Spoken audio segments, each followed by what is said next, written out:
26 नवंबर 1949 को हमने कंप्लीट किया अपना constitution. It took us 2 years 11 months 18 days to complete the constitution of India. In our constitution there is one article called article 324.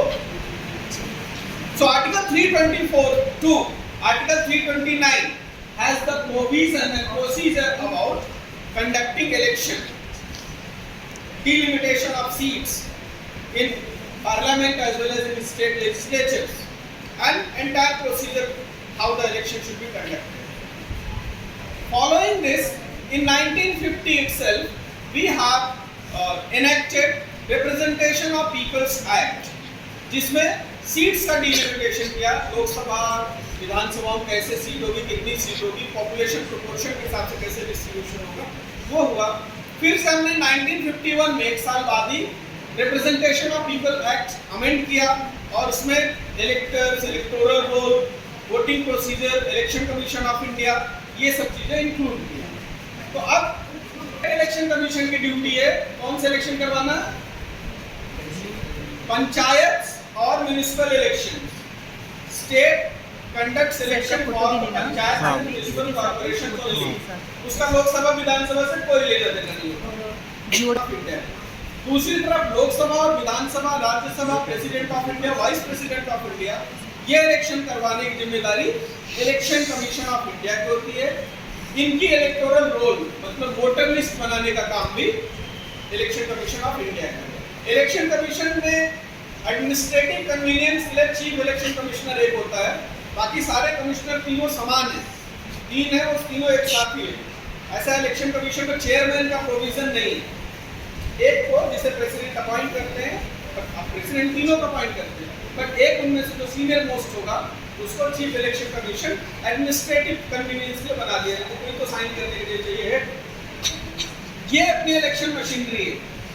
और एक है उसे बोलते हैं मॉडल कोड ऑफ कंडक्ट बनाया गया, जो आरबीए 1951 का हिस्सा है, MCC model code of conduct, जिसे आदर्श आचार संहिता भी कहते हैं। इसके थ्रू इलेक्शन कंडक्ट करने के रूल्स बताए गए, कैंडिडेट्स को क्या करना है, वोटर्स को क्या करना है, एडमिनिस्ट्रेशन को क्या करना है और क्या नहीं करना है, एमसीसी ने सब डिटेल में बताया गया। ये पूरा इलेक्शन प्रोसीजर है। अब हम आते हैं वोटर्स। इंडिया में वोटर वो हो सकता है, वो भारत का नागरिक होना चाहिए, उसकी 18 साल की आयु पूरी होनी चाहिए। पहले 21 थी, वो घटा के 18 की गई 1989 में। और तीसरी चीज, वो इंसॉल्वेंट नहीं होना चाहिए, बैंकरप्ट नहीं होना चाहिए। मतलब secondly, third thing, the person should not be disqualified to become a voter by any court of law or by any law in India. उस व्यक्ति को मतदाता बनने से भारत का कोई नियम या किसी अदालत ने रोका ना। रोकेगा किसको? तो जो ऐसा कुछ क्राइम करेगा, मतलब criminals can not become voter if there crime attracts more than 3 years punishment, they can not become voter. और वो भी 3 year वालों को 2019 के बाद मिला, पहले तो किसी को नहीं था। जेल में हो तो वोटिंग राइट नहीं मिलेगा। अच्छा, एक और कैटेगरी के लोग वोटिंग से डिस्क्वालीफाई किए जाते हैं, भले उनका नाम वोटर लिस्ट में रहेगा। वो होते हैं सर्टेन एंटी सोशल एलिमेंट्स, कि if the administration thinks or fears this person can create disturbance in election, can do booth capturing, can get involved into some activity that will disrupt election electoral procedure, उनको भी उस कुछ समय के लिए police बोलती है कि आप इस डिस्ट्रिक्ट से इस बाउंड्री के बाहर रहोगे, जिसे तड़ी पार कहते हैं। वो ऐसे लोगों की एक लिस्ट बनाता है एडमिनिस्ट्रेशन और उनको बोलता है कि अब आप बाहर जाओ। तो दीज पीपल, ये कौन का वोटर कौन बन सकता है? अब वोटर बनने के लिए एलिजिबिलिटी होना ही सिर्फ काफी नहीं है। एक होता है जिसे कहते हैं आप सुजान voter, a voter with conscience, a voter with awareness, and एक होता है कि just became a voter by default, that you are an Indian citizen, you have reached 18 years of age and you registered and you became a voter, you have a voter card. That is just the formal procedure which you complete. A voter should be an active part of this political system.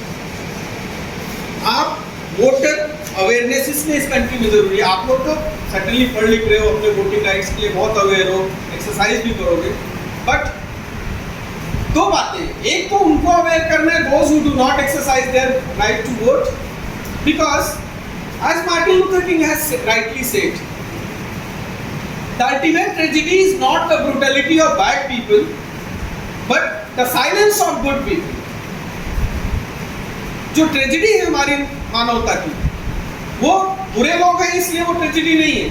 अच्छे लोग शांत बैठ जाते हैं, आंख बंद कर लेते हैं, इग्नोर करते हैं, इसलिए वो ट्रेजेडी कंटिन्यू करती है, इसलिए वो प्रॉब्लम कंटिन्यू करती है. तो ये ध्यान रखना चाहिए आपको. एक एक्टिव और अवेयर सिटीजन, आपका वोटिंग आपकी राइट ही नहीं, सबसे बड़ी ड्यूटी है. क्योंकि if you want a democracy to survive, thrive, sustain, grow, you have to make that democracy active. ये एक बस की तरह है जिसके लिए आपको ड्राइवर अपॉइंट करना है. अगर आप उस ड्राइवर का अपॉइंटमेंट प्रोसीजर में एक्टिवली नहीं इन्वॉल्व होगे, किसी को भी अपॉइंट कर लोगे, तो वो आधा टेढ़ा गाड़ी चलाएगा, आपका सिग्नल जंप करेगा, खड्डे में जंप कराएगा, गाड़ी के पार्ट्स टूटेंगे, खराब होगी गाड़ी, या हो सकता है उसमें से डीजल पेट्रोल चुराए, उसके पार्ट चुरा के बेच ले, पूरी गाड़ी ही लेके भाग जाए. उसी तरह से देश और लोकतंत्र है हमारा. ये जो रिप्रेजेंटेटिव हम चुनते हैं, मॉडर्न डेमोक्रेसी में रिप्रेजेंटेशन की सिस्टम आ गई. क्लासिकल डेमोक्रेसी में पॉपुलेशन कम थी तो 1-to-1 इलेक्शन हो जाता था, बट आज बढ़ी हुई जनसंख्या के साथ इनडायरेक्ट इलेक्शन सिस्टम आया, जहां पर हम अपने रिप्रेजेंटेटिव सेलेक्ट करते हैं, जिनको हम आमदार, खासदार या एमएलए और एमपी कहते हैं, नगर सेवक कहते हैं, सरपंच कहते हैं. ये हमारे रिप्रेजेंटेटिव्स होते हैं, इनके थ्रू हम सिस्टम को चलाते हैं. इन डेमोक्रेसी में इसीलिए कहा गया जनता जनार्दन, people are the boss, the population, the voters are the boss in a democracy. It is not our prime minister, minister, chief minister, ministers, MLAs, MP, नगर सेवक, आमदार, खासदार, सरपंच, वार्ड मेंबर, एनीवन जो भी इलेक्टेड है, they are public servants. They are not master of the people, because in democracy people can be the master. Democracy में concept होता है पॉपुलर सॉवरेनिटी का. सॉवरेनिटी मतलब सुप्रीम कौन है, बॉस कौन है. तो डेमोक्रेसी में बॉस कौन होता है, जनता होती है. इसीलिए हमारे शास्त्रों में जनता जनार्दन शब्द है. जनता को ईश्वर का, जनार्दन मतलब भगवान कृष्ण, वो दर्जा दिया गया है. जनता सर्वोपरि है. लेकिन हमारे चुने रिप्रेजेंटेटिव ये बात तब भूल जाते हैं जब जनता शांत रहती है, जब जनता, if the voters are not mature enough to decide who to vote, why to vote, if before election they do not question who to vote, why to vote, उस समय ये लोग फायदा उठाते हैं. देन वो क्या करेंगे, they will try to exploit your emotions. Instead of talking about the agenda on governance, administration, service delivery, they will talk on your caste identity, your religious identity, your linguistic identity, your racial identity, or something like that. That becomes the primary issue. When that becomes the primary issue for a democratic society, such society cannot grow. Mark my words. I am a student of political science, past 24 years. Mark my word, if the society decides its voting preference on the grounds of only on caste, religion, region, language, race, gender, such society cannot grow. Such society cannot afford to have justice in society, harmony in society. Such society will be cursed to have corrupt, criminal and bad representatives, which you can easily notice. सिर्फ India नहीं, आप African countries को देखिए, Latin American countries देखिए, जो भी developing countries हैं, जहां भी leaders they are the people of bad character, weak morals, no ethical standards, वहां पर करप्शन हाई है, पॉलिटिक्स में क्राइम हाई है, माल गवर्नेंस है, no development, takes place in such places, इसलिए एक वोटर को अवेयर होना चाहिए। दूसरी चीज है, अपार्ट फ्रॉम आइडेंटिटी,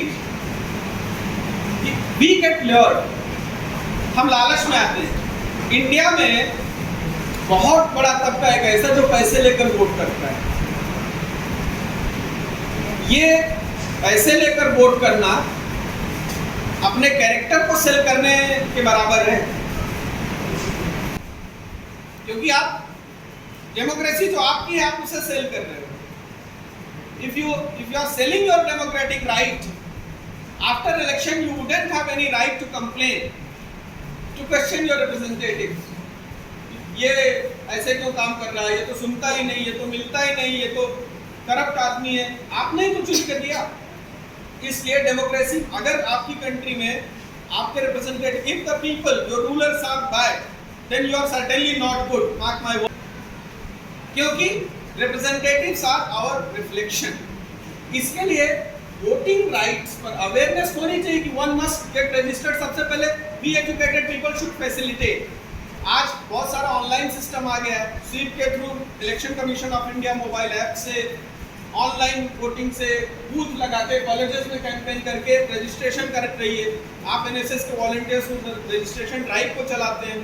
तो एक तो होना चाहिए कि ये ड्राइव हमें कम्युनिटी लेवल तक ले जाना है, सिर्फ कॉलेज कैंपस तक ही नहीं। और वो कम्युनिटी लेवल तक अगर आप एक साथ नहीं जा सकते तो कम से कम इंडिविजुअली अपने लोकेलिटी में, जहाँ से आप आते हो, उस बिल्डिंग में, उस सोसाइटी में, उस चाल में, उस एरिया में जितने लोगों तक आप पहुँच सकते हो, खुद से प्रयास करके लोगों को वोटर बनाने की तरफ ध्यान दो। अवेयर करो कि यू शुड गेट रजिस्टर्ड, उनको सही इंफॉर्मेशन दो, सही जगह का नाम बताओ, जिससे वो जाकर वहाँ एनरोल कर सके और they can become a voter. और ये भी बताओ कि लोकल इलेक्शंस के लिए अलग वोटर लिस्ट बनती है, तो उसमें भी करना पड़ता है, म्यूनिसिपैलिटी के लिए और पंचायत के लिए। विधानसभा लोकसभा की अलग लिस्ट बनती है, उसमें भी करना पड़ता है। लोग ये भी कंफ्यूज हो जाते हैं। और मार्क्स बड़े स्केल होता है ना, झाला ना आता का कशाला परत करायचं। तो some people are enrolled here but left there, some people are enrolled there but left here. Therefore आपको सही इंफॉर्मेशन उनको देनी है एनरोल कराने। एनरोल करने के बाद as a voter, as a youth of the nation who have a vision to have a great country, developed country, corruption free country, free of criminals, a parliament and assembly free of criminals, ऐसी अगर आपको चाहिए तो quality voters आपको develop करनी पड़ेगी। मतलब क्या इसका, कि आपको वोटर्स में ये भी अवेयरनेस लानी होगी कि वोट जो है ना सिर्फ ऐसे बटन प्रेस करने का एक्सरसाइज नहीं है। Before to press the button there are many more exercises. You have to know the credentials of the political parties. India में एक रिसर्च कहता है 86% लोगों को मैनिफेस्टो क्या होता है वो शब्द पता ही नहीं। तो अहवाल जो हर एक पार्टी चुनाव के पहले अपना एक घोषणा पत्र जिसे कहते हैं, घोषणा पत्र मैनिफेस्टो जो लाते हैं, उसके बारे में पता ही नहीं होता। और 96% लोग पढ़ते ही नहीं किसी पार्टी को मैनिफेस्टो। यहीं से हमने गड़बड़ शुरू कर दिया। तो शर्ट की एक बटन गड़बड़ लगाओगे, बाकी सब अपने आप गड़बड़ हो जाएगी। यही फॉर्मूला है यहाँ, कि आप मैनिफेस्टो पार्टियों को नहीं पढ़ते, वो क्या वायदे कर रहे हैं, क्या करेंगे। ये पढ़ के कम से कम हम एजुकेटेड है, हमें अपनी कम्युनिटी में जो लोग नहीं पढ़ना चाहते, नहीं उनको एक्सेसिबल है, आप बताओ, उनकी भाषा में समझाओ, उनके तरीके से समझाओ कि आपको ये पढ़ना चाहिए, इसलिए इस पार्टी ने लिखा है। और इस ये आधार होना चाहिए